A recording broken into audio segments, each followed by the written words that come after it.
Okay, 1 minute past 6 on the 12th of March. Welcome to this first of a couple of spring webinars we're running in March. Grown in Britain is working with Cumbria Woodlands to deliver these for you. And the funders are at the bottom of the screen there. And you are all very, very welcome. We are here for about an hour and a bit, and we're going to talk about these things that are coming on the screen now. We're going to go through a fair number of slides. And I'm not going to apologize for that. What we're going to try and do is we're going to try and hit a number of subjects that will pique your interest and get you to put questions into the chat and to stimulate the home team from the organizations involved to post links into the chat as well and signpost you to more information. We're deep diving in a few places, but we're going to work with you to be able to pick up on what you want to know about. Timber quality, silviculture, markets, certification, pests and diseases, they're all really big subjects, but we want to know what you want to know about. So be as interactive as you possibly can as we go through these slides. For latecomers, I'm Dougal Driver. I'm the CEO of Grown in Britain, and these are the others that you'll hear from today in various guises. You can read that for yourself. Just to let you know that you'll hear a little bit less from Peter Fox today, the Forestry Commission, because in 2 weeks' time, we've got one focused on grants and regulations, focused on England, and Peter is going to be presenting in 2 weeks. So hopefully you'll be able to join us for that as well. Meanwhile, we can obviously signpost you tonight, but we're not going to pick up on that very big subject and, of course, a very dynamic and live subject. I said earlier we're partnering up with Cumbria Woodlands, and Lochlan, you're here tonight. If I'll let you go through this slide, as this is about your organisation. Lochlan. Thanks, Dougal. Hi, everyone. I'm Lochlan Dulson from Cumbria Woodlands.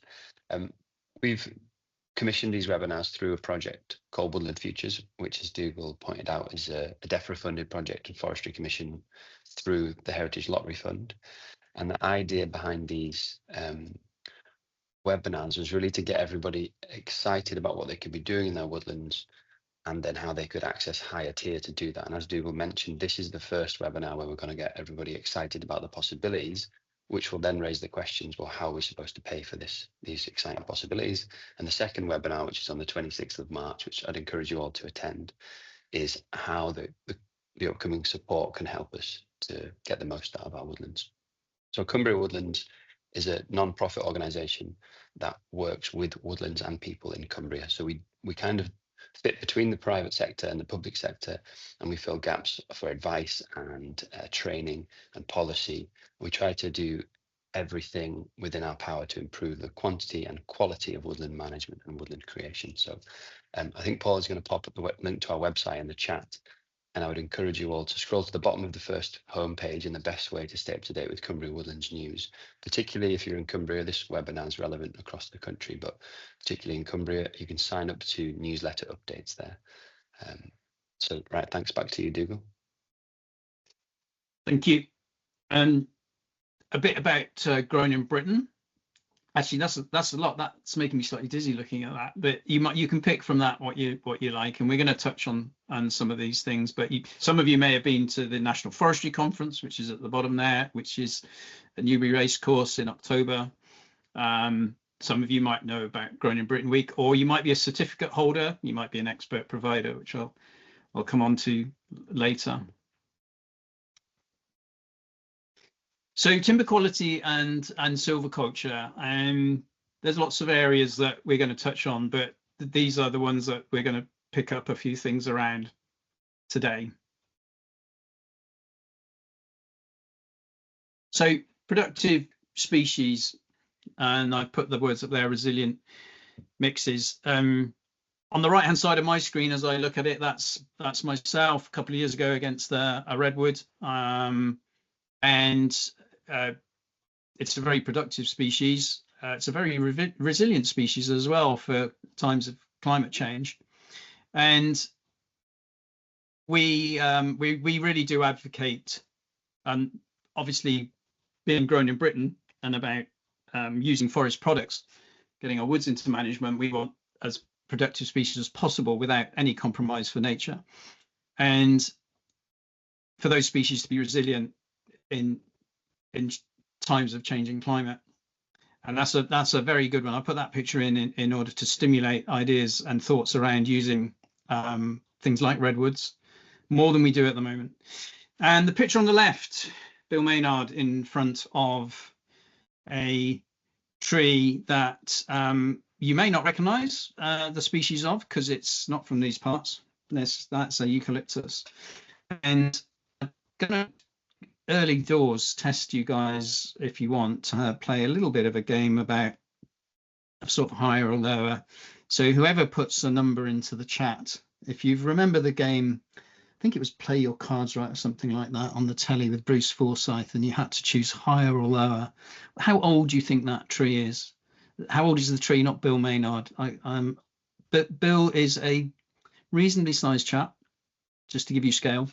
Be good if you could put how old you think that eucalyptus tree is into the chat, and play the higher or lower game as you then put your figures in as well, and we'll see who gets closest.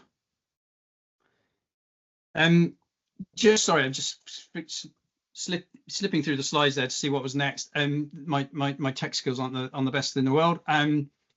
What we feel in Grown in Britain is that we should be planting for the future. We are not precious about native species as an organisation in Grown in Britain. We obviously know their value, of course we do, but we want to be able to have woodlands that have several species in.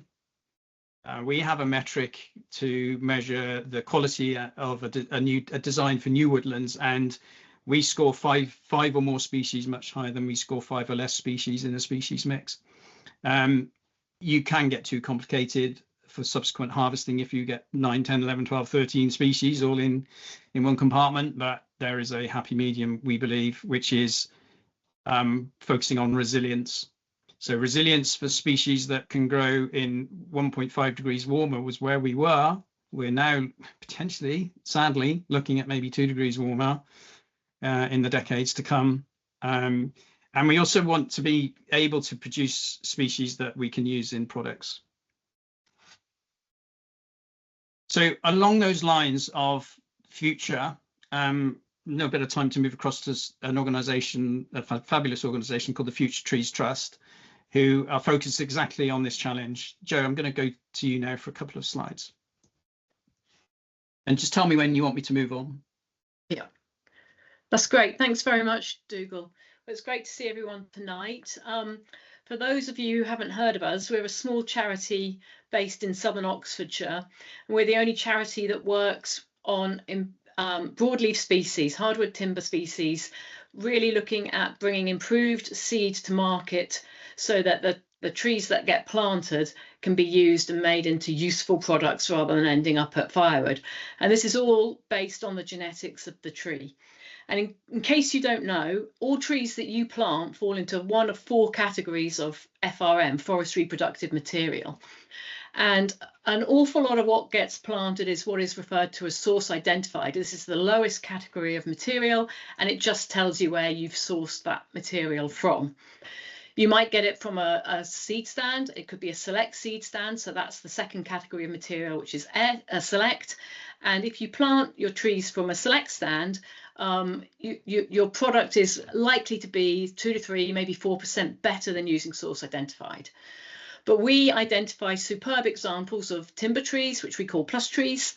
And I've got some examples of these in a minute. And we bring these together in clonal seed orchards. And this brings the third category of material, which is qualified.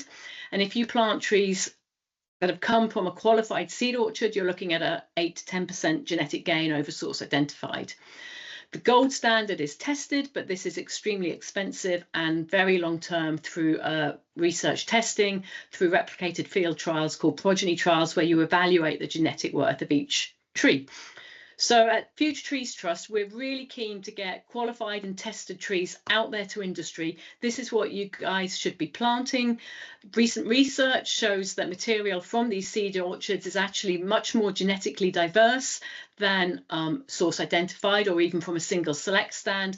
And this actually builds a lot of resilience into your woodlands, because it means you've got a lot of genetic variation, and therefore you're more likely to withstand, have some individuals within your population that are resilient to pests and diseases. We currently have qualified cherry, silver birch and sycamore. It's widely available from all the main forest nurseries.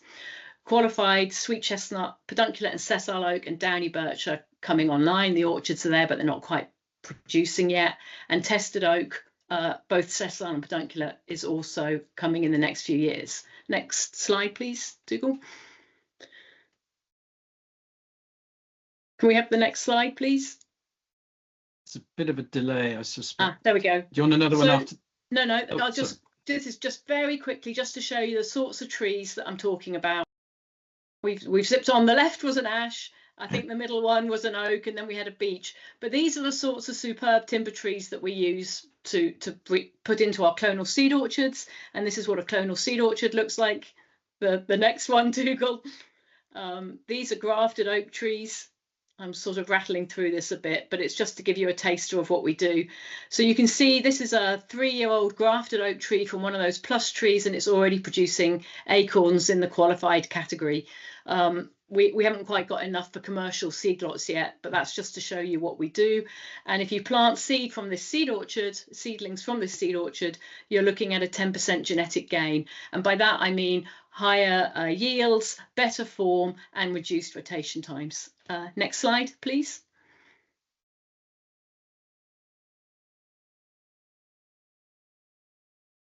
This just shows you what's available, and as I said earlier, so all the major forest nurseries and seed merchants have orchards of this material, and you should be asking, if you're growing for timber, I'm talking about trees for timber, as is the purpose of this webinar, but you should be planting the best quality material you can get, and this is the qualified material. And another slide, please, Dougal. So this is just to highlight the benefits of using improved material. Often the plants can be a bit bigger when you take delivery of them. Bigger plants get established more quickly. You can get lower establishment costs through this because they get above that weed layer much more quickly, and this reduces your pesticide input, which is going to be increasingly important. You can get reduced rotation times. Because our trees are not only selected for vigour, for the height and the girth of the tree, crucially, we select for form. So our trees have a superb apical dominance. They have light branching, minimal forking in the crown, and good branch habit. And this means you get a much better saw log. And because we've selected heavier for that, it means that in your early years, to get that timber crop, you need a lot less pruning. Because they're genetically diverse, we can have higher survival, as you could have seen through ash dieback, where we know it's a genetic trait. It's polygenetic control. Some individuals have greater resistance to the disease. If you have a more genetically diverse population, the odds are that some trees will be able to survive. So as I mentioned, you can get moderate gains in growth, but really what you're really seeing is better gains in your recoverable volume. And of course, this is significantly economic value. And that means your timber gets used, which is what we want to see. It gets locking up the carbon, and that means better for everybody. And we're just working with a company to look at putting all of that information into some hard numbers so that we can say, this is how much better it is. And I think that was probably all I had. Or is there one more slide? Okay, so is it right for you, and where can you plant it? Click again, Dougal. I've got a couple of documents. So the map shows you the composition of each seed orchard, where the plus trees have come from, so that you know exactly what the composition is of the seed that you're planting. There's a pretty hefty document, the document at the back there, which shows you what the work we do, and it describes where we think, due to patterns of local adaptation and genetic variation, where it's safe for you to plant material from which seed orchard. So each of those seed orchards I mentioned, they've all got one of these maps, which is a quick and easy snapshot that you can look at and see, is it suitable for me? So for example, sycamore, it's not a native species. We know it forms one very broad population. There aren't variation in regions of provenance for sycamore, so it's safe to plant throughout the UK. Whereas for species like cherry and birch, there's much more regional patterns of genetic variability, so it matters which orchard you go to. But it's available from all the forest nurseries, and where you're planting for timber, you should be planting for quality, and that's from FTT. That's it. Thanks, Dougal. Thank you. Sorry for this. There's a slight delay on me clicking through the slides. Now everyone's joined and threatened my rural internet, which thanks for that, Joe. That's Joe Clark from the Future Trees Trust. And we, if not already done, in the chat, the linking a few things I said earlier and a few things Joe said, the ecological site classification tables, ESC tables, as they're often known, a link to that will be put in the chat. And the latest version, I think, is something like 4, has links to climate change resilient species. So if you start combining your species choice with asking for improved stock from your nursery, you're really heading in the right direction, is what I would conclude, to sort of put the two things together there.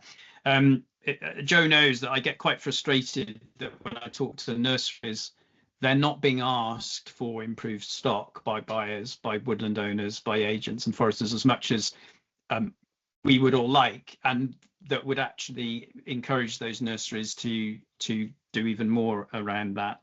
They did one of the points Joe's made there about them growing faster. Of course, they're producing yield and sequestering carbon much faster.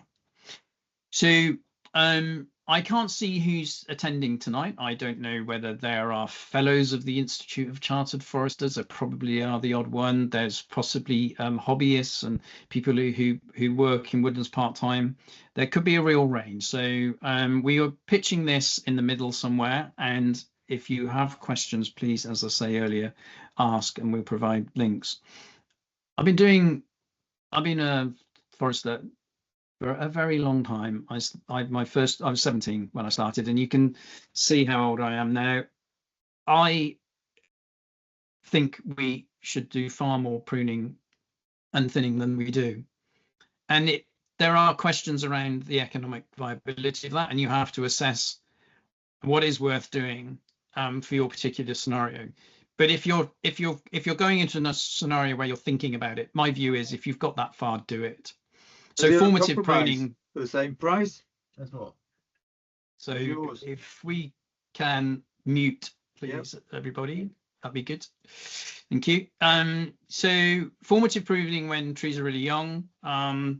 Clearly, there's a scale issue here. You can't go around with a pair of secateurs necessarily doing thousands of hectares, but if you've got small woodlands and you've planted young trees and you've gone to the effort of doing that, I urge you to formatively prune, even when they're still inside the tree shelters and the spiral guards, and you're going around and checking trees for being alive or not. Carry a pair of secateurs.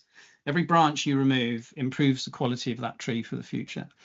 And then if you're growing for high quality, then try and high prune as well. We don't do enough of it. I do talk to sawmillers.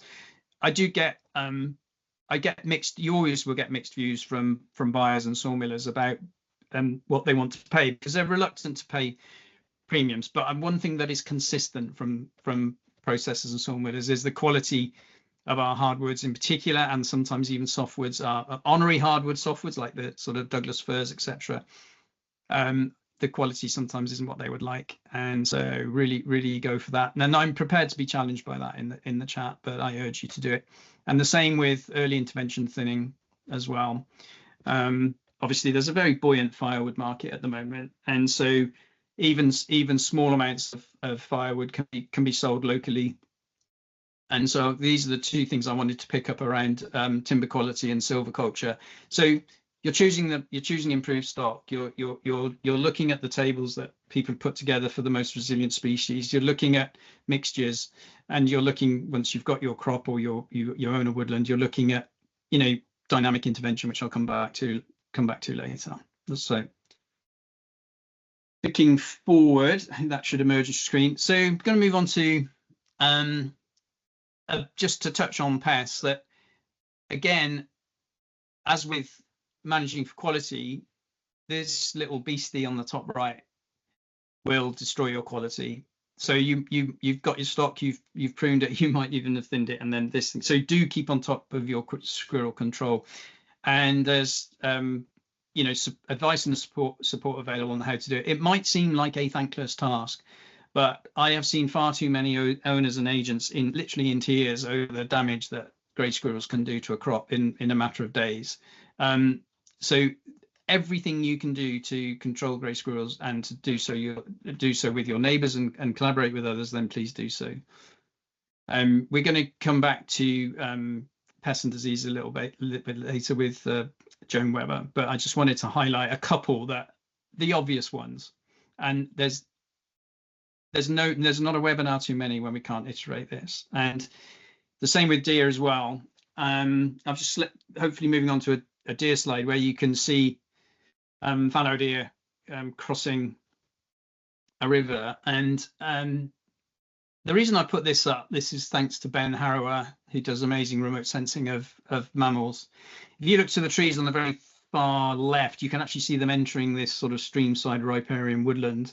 That's a huge herd of fallow. And Ben says that the owner on the right-hand side of this river disagreed with a claim by the owner on the left that it was his or the other way around, that his deer was causing the problem.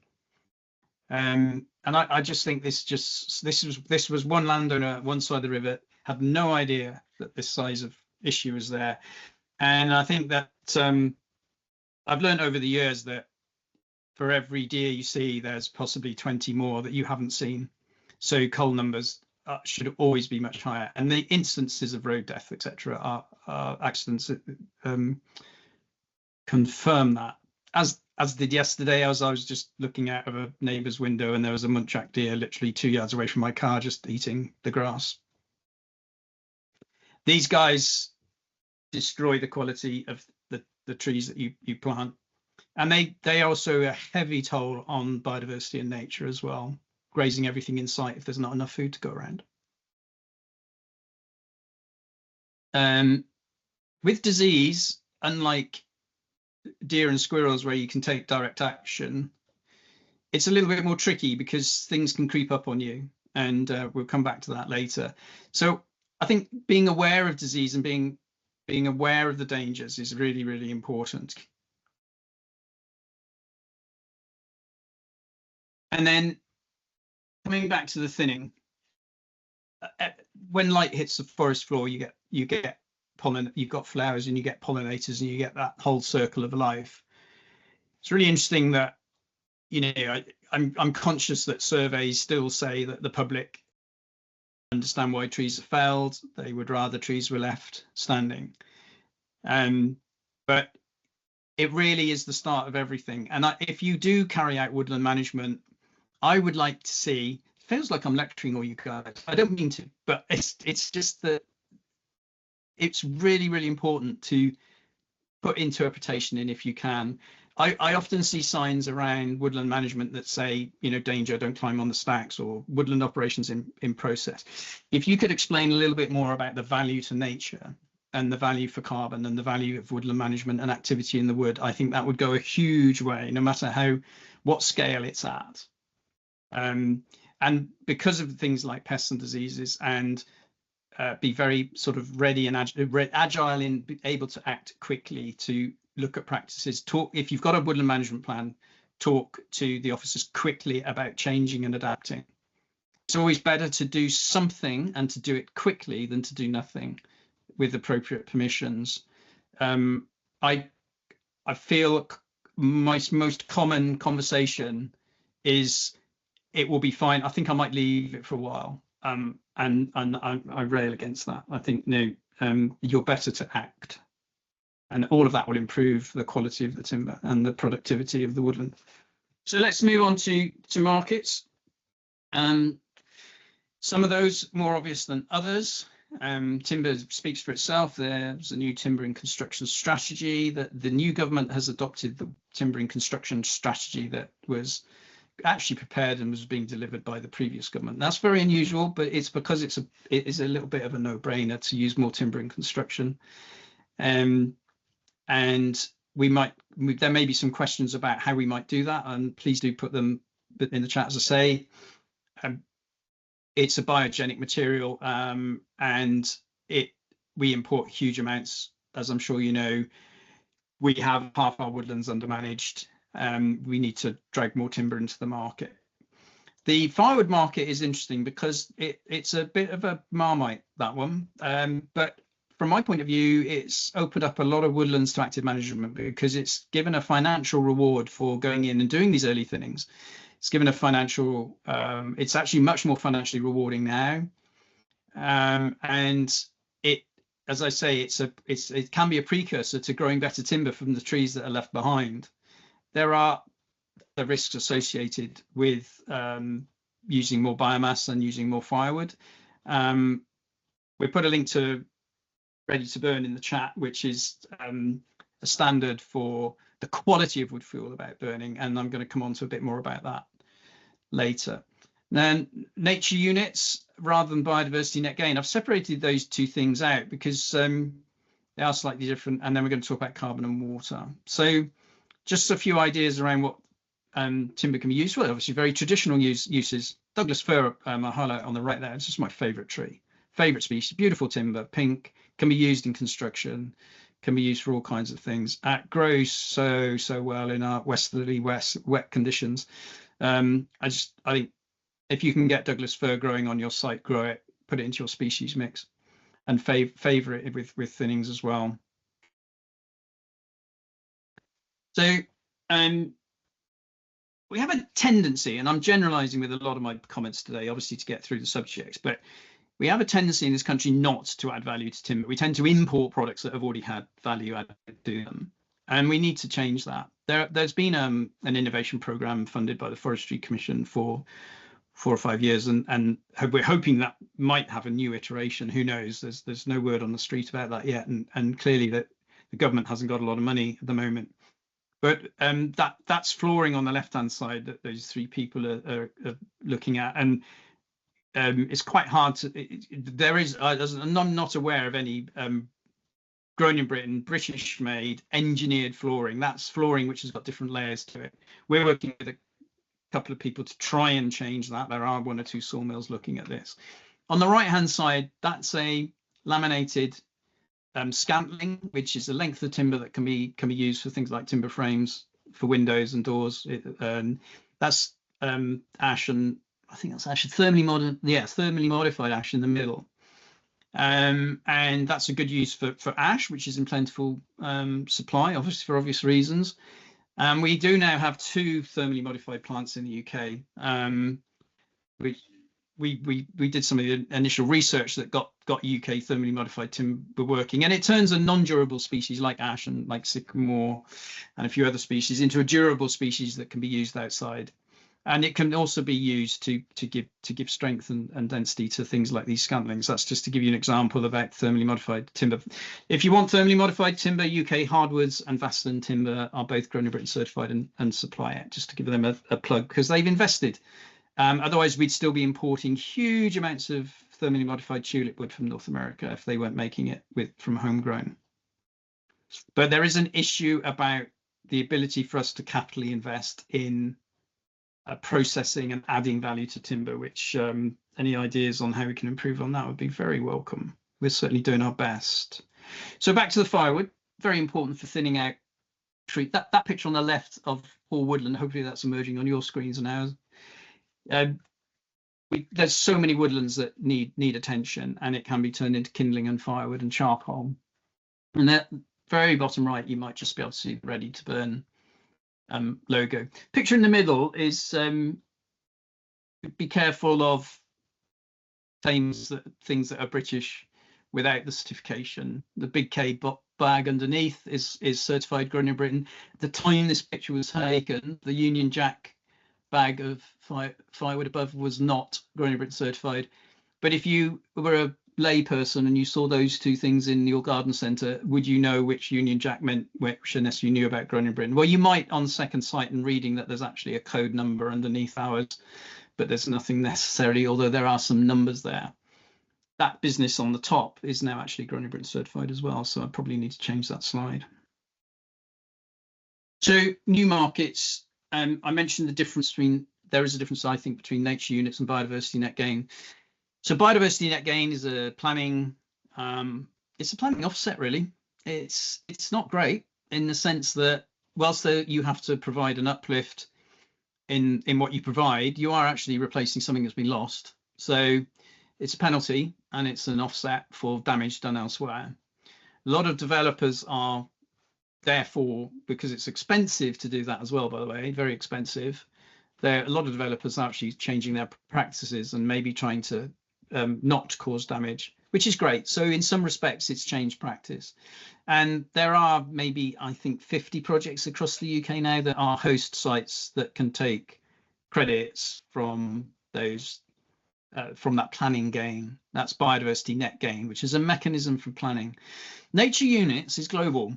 And the Task Force on Nature-related Financial Disclosures has concluded that all corporates of a certain size, but all corporates to some degree should state their impact on nature within their corporate accounting.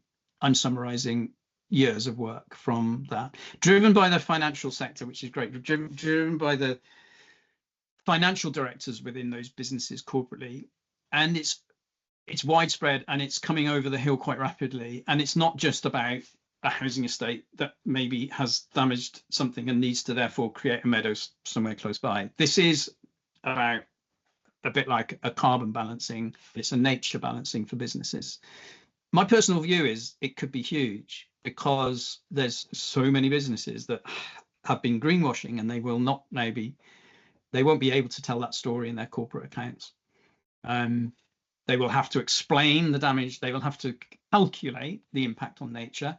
And most of those, by calculating, say a negative impact, will want to show that they've invested somewhere to balance that. So yes, it might well be an offset, but it could be quite substantial and wide ranging. And I think the options there and the ability. So that's an emerging market.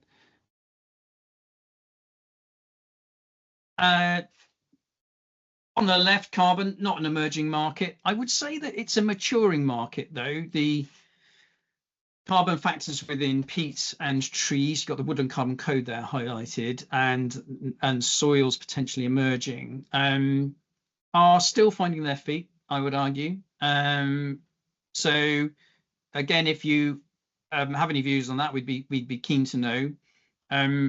There is the Woodland Carbon Code is not verifying huge amounts of units. There are owners of land and trees are not necessarily selling their units either. So it's not quite such a buoyant market as perhaps we would have hoped a few years ago. It might well change if the Woodland Carbon Code is allowed to go into the emissions trading scheme, which there was a consultation on under the. No, I think it might have been just inside this government, actually, just between, when this government started the emissions trading scheme, there was a consultation around whether the Woodland Carbon Code should be included in that, and that might well drive the market forward. And much more relevant to sort of an emerging market, though, is the Woodland Water Code. There'll be links to all these things. Have got links going into the chat that I'm mentioning. The Woodland Water Code, being led by Forest Research, is designed to create actions and management costs that can become units you can monetize. So if you do certain things in your woodlands that do good things by water, and you can be rewarded for those, it's setting up a framework for that. So very similar to carbon, it is creating units that can be monetized.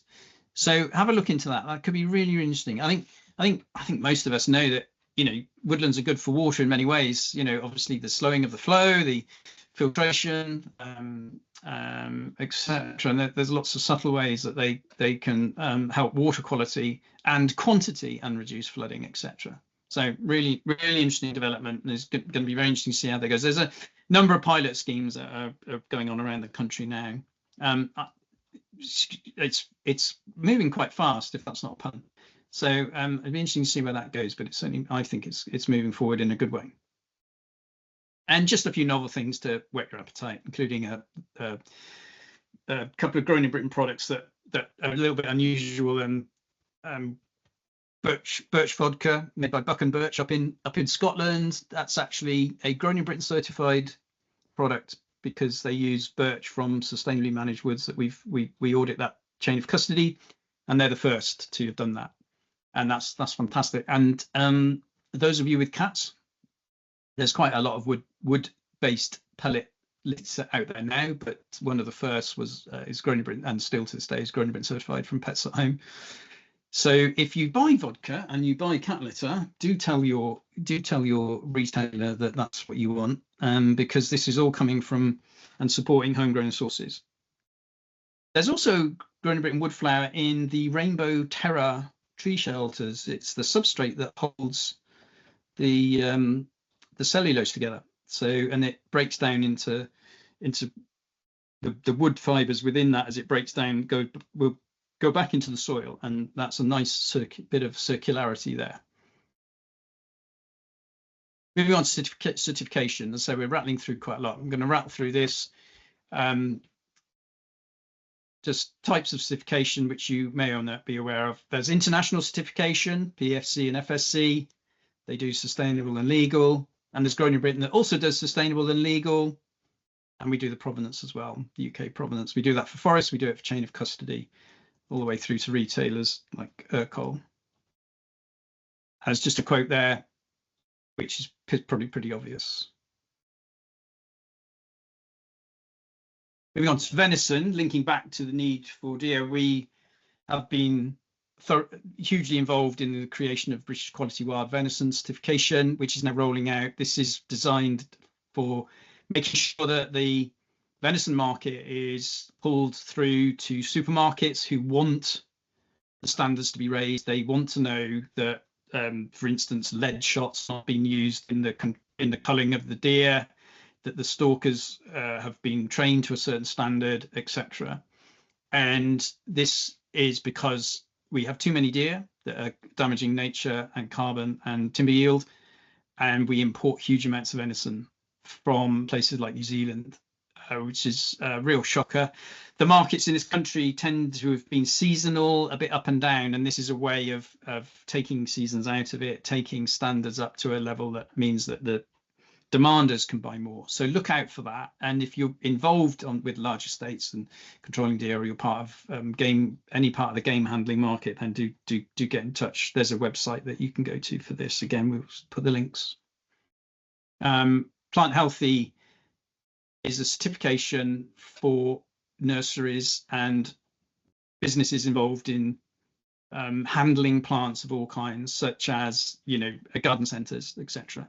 And you all know, if you've been planting trees in recent years, that most of the planting grants require the sources of plants to have come from a Plant Healthy certified nursery. So this is a biosecurity scheme that we're a certification body for, but is now pretty essential. And so if you're not buying from a Plant Healthy certified supplier, then do go to the Plant Healthy website. And there's a list there. You can see on the map on the right hand side that there's sort of total coverage. We've got a couple of expert providers attending today.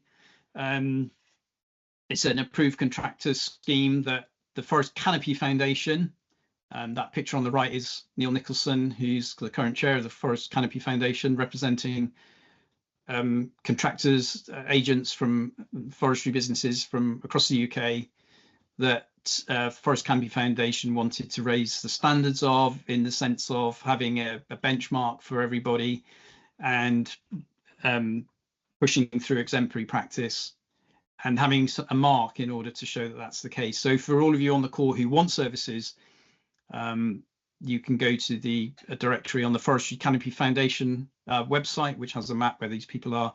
And I know that Nicholson's Chevron Green and Robinson Forestry, certainly those, and if not more, are on this call tonight. And you'll probably hear from Charles Robinson actually later, who is a certified expert provider. So that's a good way of making sure that you're getting a good standard of professional service. This is about the organisation, not the individual. So if there's, like myself, an Institute of Chartered Forest, this is not about the individual necessarily, it's about the business as a whole. So we check things like their insurances and health and safety record and casework record, etc. Right, with that, I am going to rest my voice and rest your ears for a little while. And we're going to spend a couple of minutes on pests and diseases, and then we'll start to move towards questions and answers. So I'm going to hand over to Joan Webber, who is the senior pathologist, I think, for forest research. Thank you, Dougal. That's great. And yes, so I work at Forest Research with a team of other scientists who are concerned about the health of trees and what they can do to counter some of the pest and disease threats that we see affecting our trees. I'm sure a lot of you will have seen this graph, and basically these dots show over the last 50 or 60 years or so the way we've had emerging pests and pathogens coming in. What you really see there are a series of red and blue dots, depending on whether they're pests or whether they're pathogens. And as it's pretty clear, we've had more and more of them arriving recently, and they come from different places. It may be that they're really an extension from Europe, as we've seen a changing climate. Then we've seen some of these European pests extending their range and arriving in Britain. Some of them come from much further afield, introductions from Asia, from the Americas, for example. And I should say reassuringly that usually when things arrive, extinction follows pretty quickly. But for a few, it turns out to be really a new paradise for them. And we've seen that particularly over the last few years with, for example, Phytophthora ramorum and larch, with ash dieback. And right now we're grappling with Ips topographus and how much of a threat or not that will be to spruce, and particularly to Sitka spruce, because mostly so far the findings have really been, with one exception, on Norway spruce as well. So it's a familiar story really, and I should also say some of the ones that do arrive and do establish also turn out not to really do a great deal of damage. So there's always a bit of a waiting game to find out what's going to happen. If we can move to the next slide now, Dougal, please. So this is just a reminder, it's not all about dots on the map. And of course, the latest arrival that we've been aware of is this plain lace bug on plane trees in London. But I also want to stress that it's not just an issue around, or it's not just that we should be keeping our eye on new things. We really shouldn't be losing sight of some of the old foes, really. And by those, I'm thinking of hylobius and also, for example, Heterobasidion, causing root and butt rot really on many conifers as well. And for a lot of these older pests and diseases, we've got really good controls in place for forestry if you choose to use them. But they're only useful if you use them, and people almost lose sight of them and what these old foes are really when they're concerned and thinking about the newer ones. If we can move to the next slide now, please, Dougal. So the other thing that we talk about a lot, and I think we talk about it, but are we doing it, is making forests more resilient when it comes to pests and diseases. And we've already heard a lot about it's important where you source your stock from and what your stock is. So we obviously plant healthy certification is a vital part of this, and also, if possible, having improved stock as well. That doesn't necessarily make it resistant to pests and diseases, but it really gives it a good start in the forest. And the last thing you want is to be planting out stock that already comes with its sort of set of pests and pathogens with it. And then there are other aspects that people are using as their approach for how to make our trees, our forests more resilient. And that might be resistant trees, but we're thinking long term there. And I don't really think we've cracked the conundrum of how to make that affordable, because for the moment, where we have examples of resistant trees available, they're often quite costly. And the other thing is, we mustn't forget that when it comes to pathogens in particular, then there's a bit of an arms race. They can evolve more quickly than trees. So it isn't all about just finding resistant trees. And even if you have resistant trees, you can also find that another pest or pathogen comes along causing a different sort of disease or disorder. And you might have something that's resistant to one pathogen or pest, but it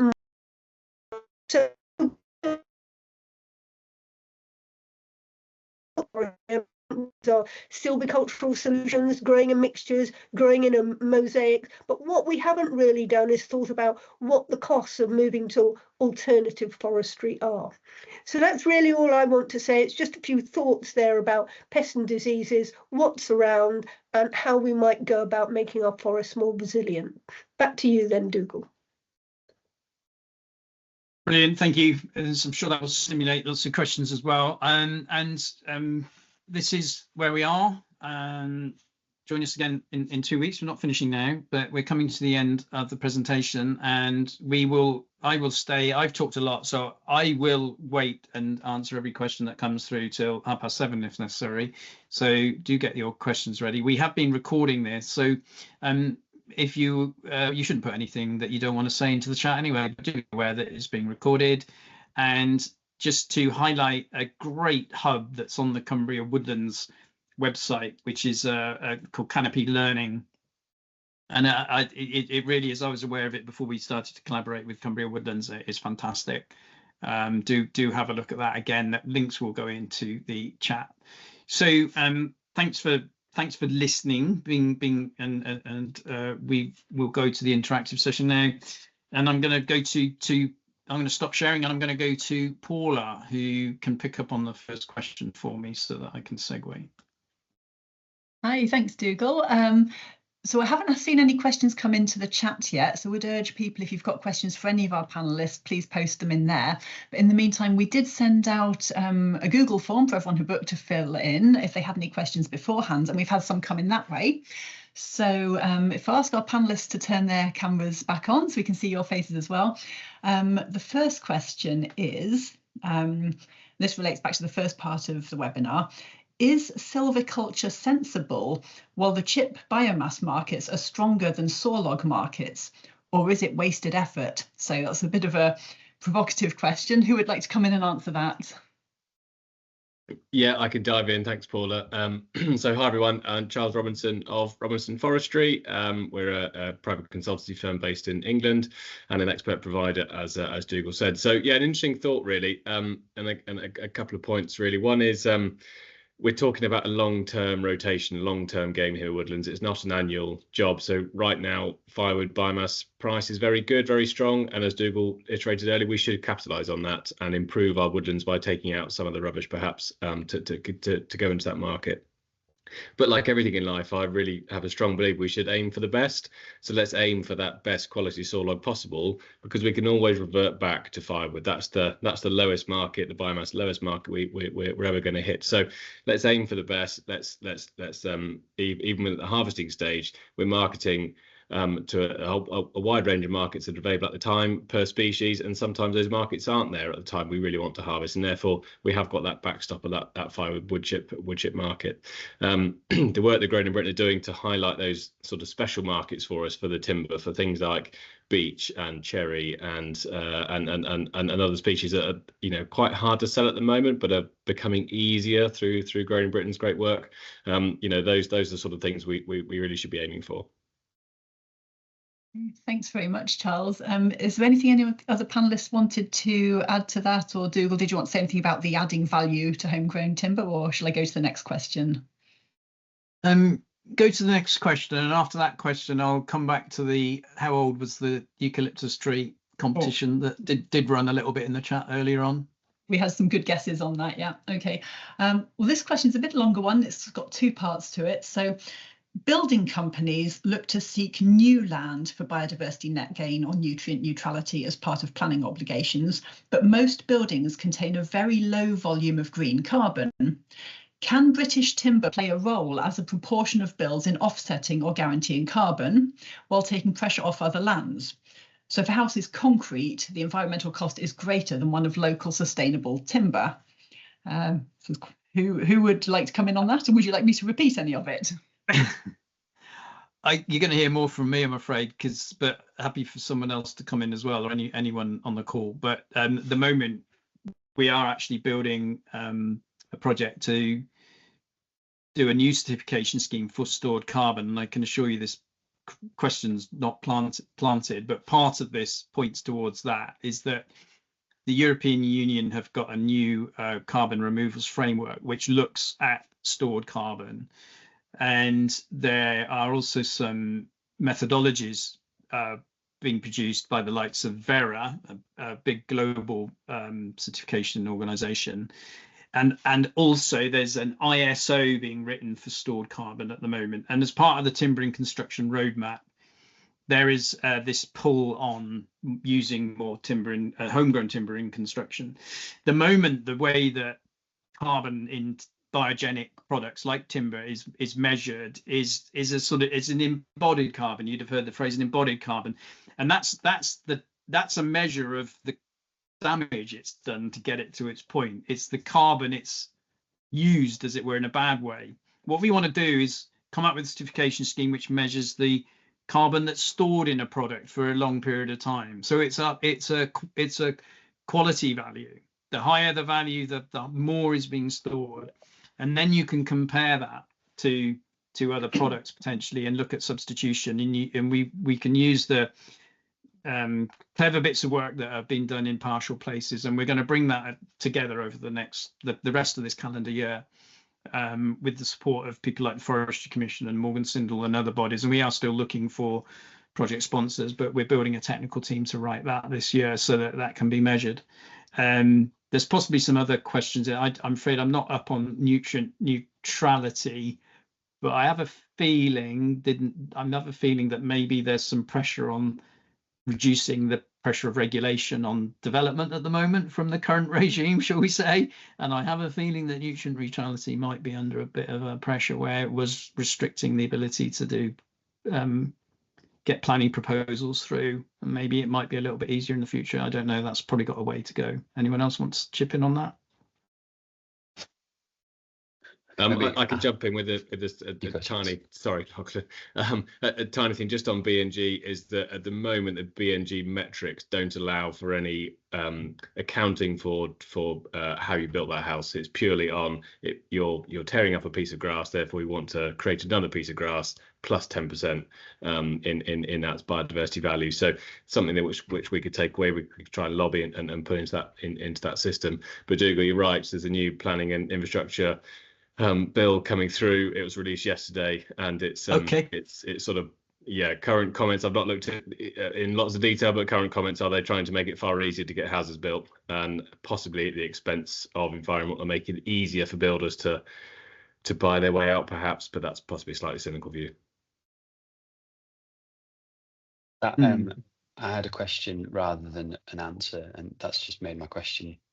That sort of made me wonder even more. My question is, so BNG and net neutrality are like regulatory, like you must not diminish BNG, or you must not add nutrients to the water. Do we see a sort of regulatory thing around carbon in construction in the future from these? I'm not fully aware of the things you've mentioned, like the roadmap to timber, but is there in the next 5 years a thing that will say you will basically make like a BNG but for carbon and net carbon from construction?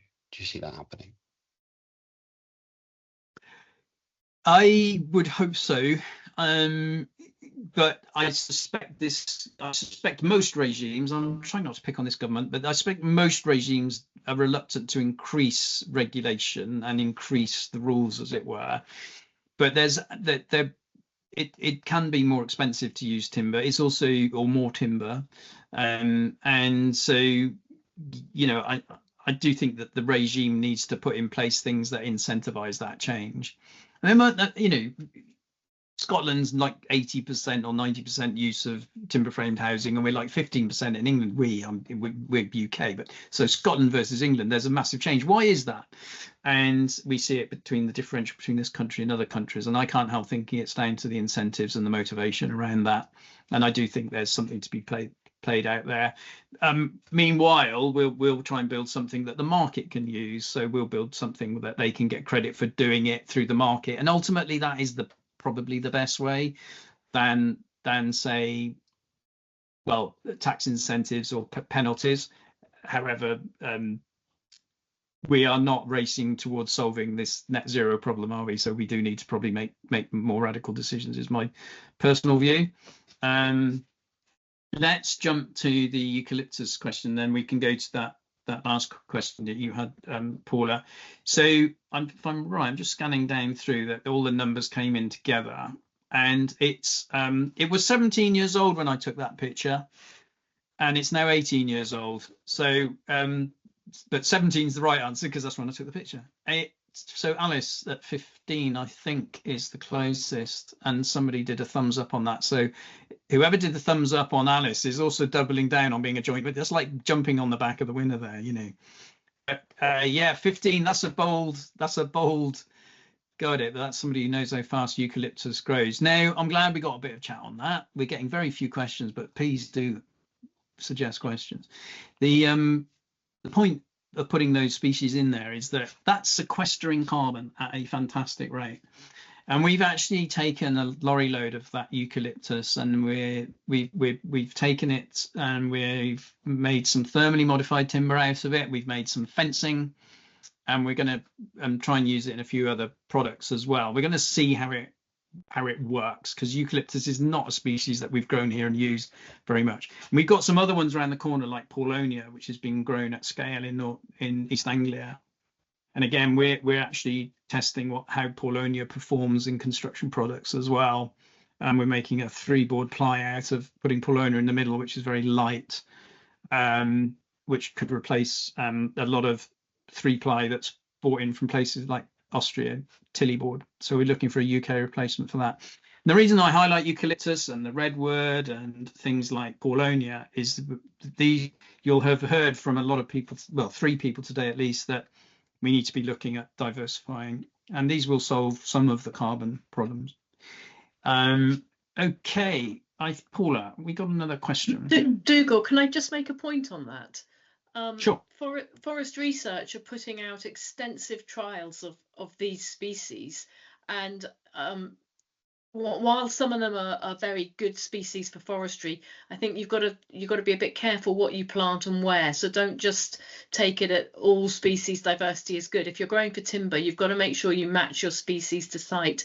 I think, for example, with the Paulonia, there might be some issues with frost sensitivity, and certainly that's the case for eucalyptus too. So you do need to do your research before you plant novel species and make sure they're adapted to your site. And I think, as Dougal mentioned at the beginning, ESC version 4 has been launched, and I'm sure it covers a lot of those species. Do you think so? There's in particular Paulonia's been, you know, there's a lot of resistance. Well, it took a lot to get the Paulonia plantations through the Forestry Commission, who were very diligent. By the way, there are regulators that sort of help out that caution you rightly expressed. But these sort of, I think it's a hybrid, isn't it, or a clone, the Paulonia that's used in East Anglia. But is there a risk that these things could become a pest like knotweed or something? I'm not familiar enough with Paulonia. Okay. But things like eucalyptus also, I do question the wide use of eucalyptus.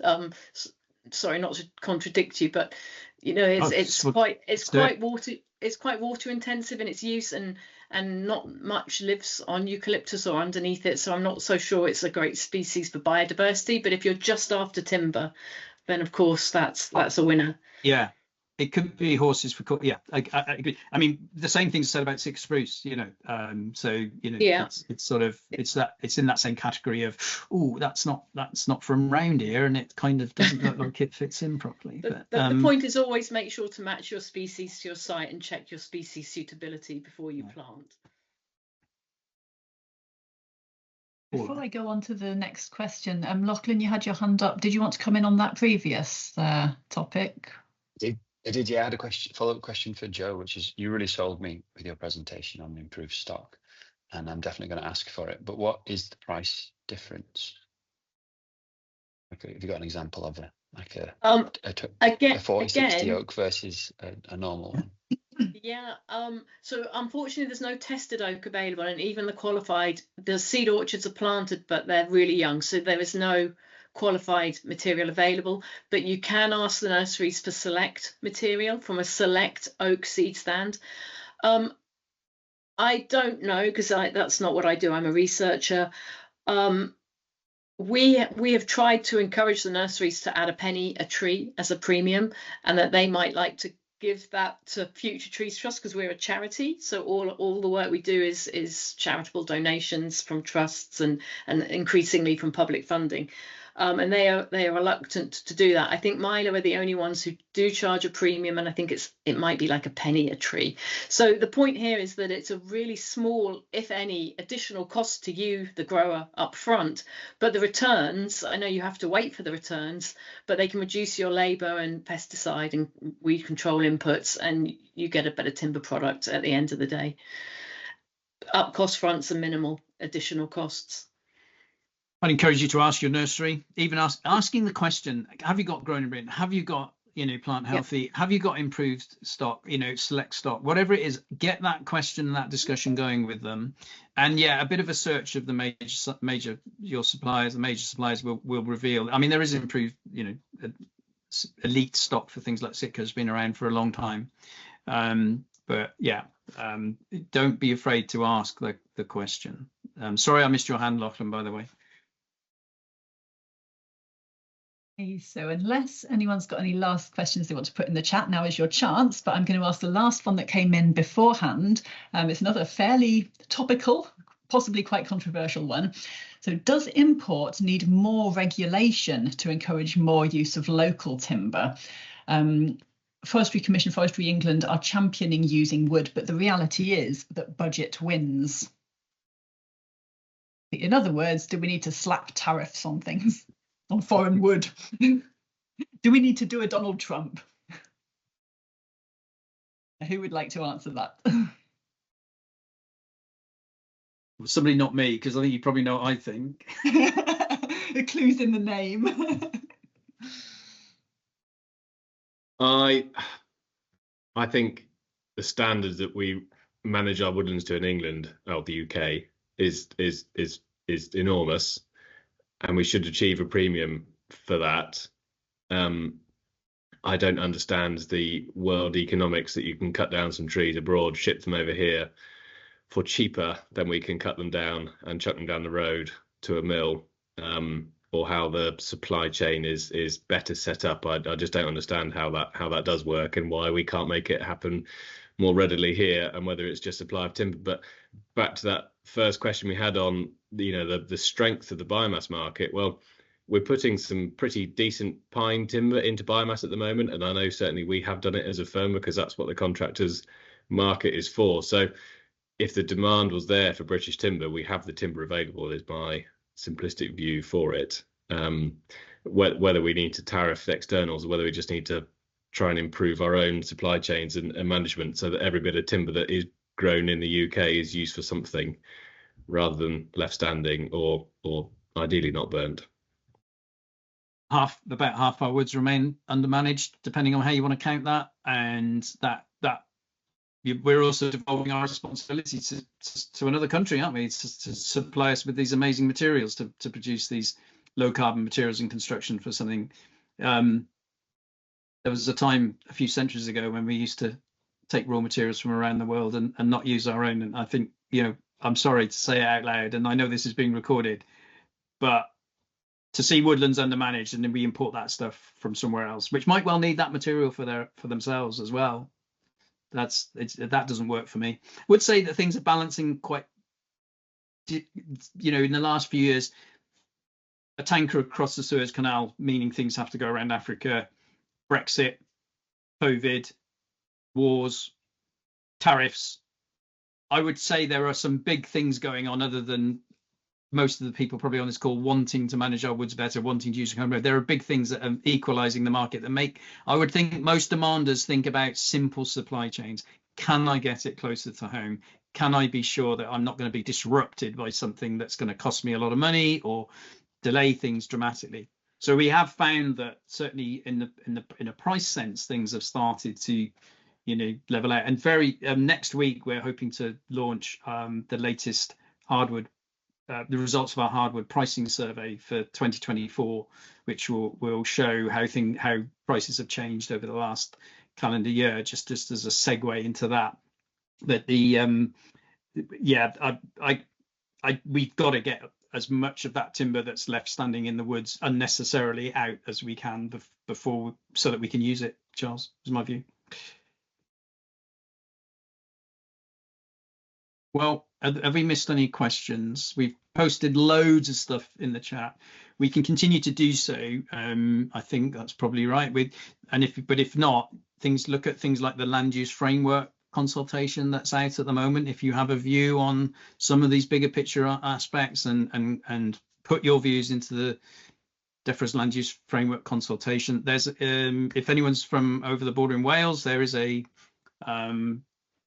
timber strategy being consulted on at the moment. Again, I think that's going into April, so you've got time to look at that as well. And I think there's been other there's a planning consultation that came out yesterday, Charles. Yeah.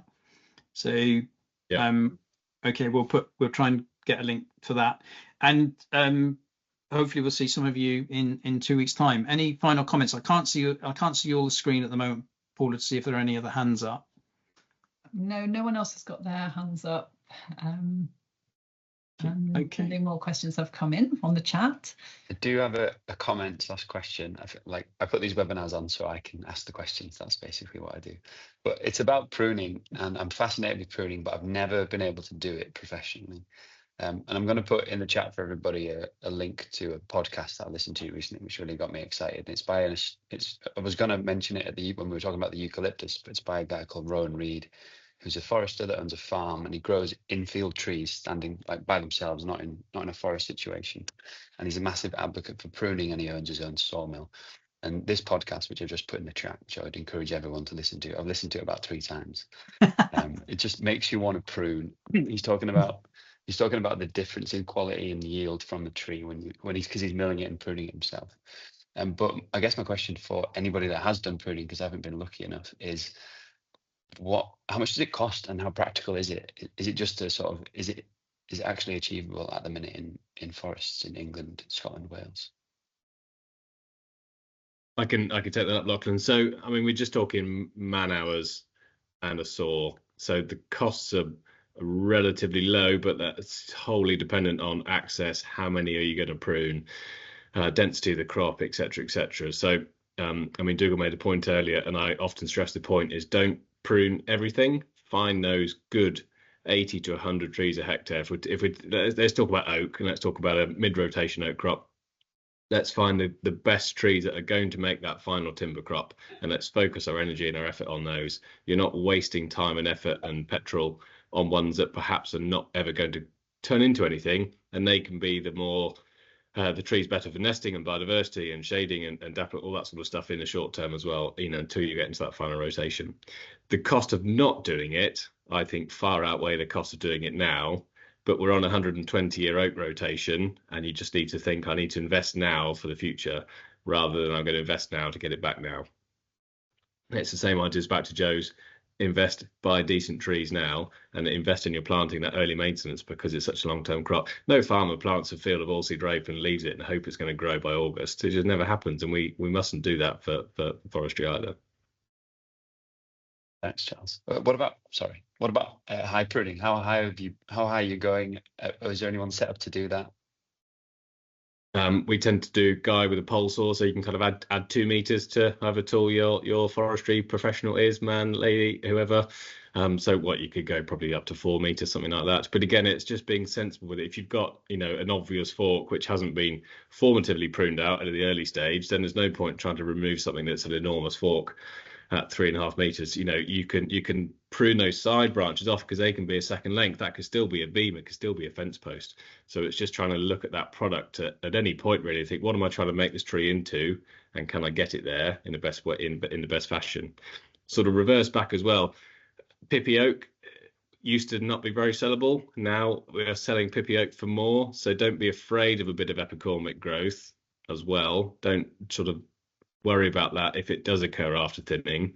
But the sort of epicormic growth which occurs sort of straight after thinning is not going to be very deep into the timber either. So it's not something that I would suggest to worry about enormously. But if you have got really good gnarly pippy oak, is actually that could be just as valuable as your lovely clean straight timber. But giant knots, they're no good for anybody. So let's get rid of those branches. Thanks. I'm looking forward to listening to that, Lochlan. Thanks for sending that through. Okay. Well, any other comments from panelists or from the audience? If not, we will sign off there. And thanks very much for your attention.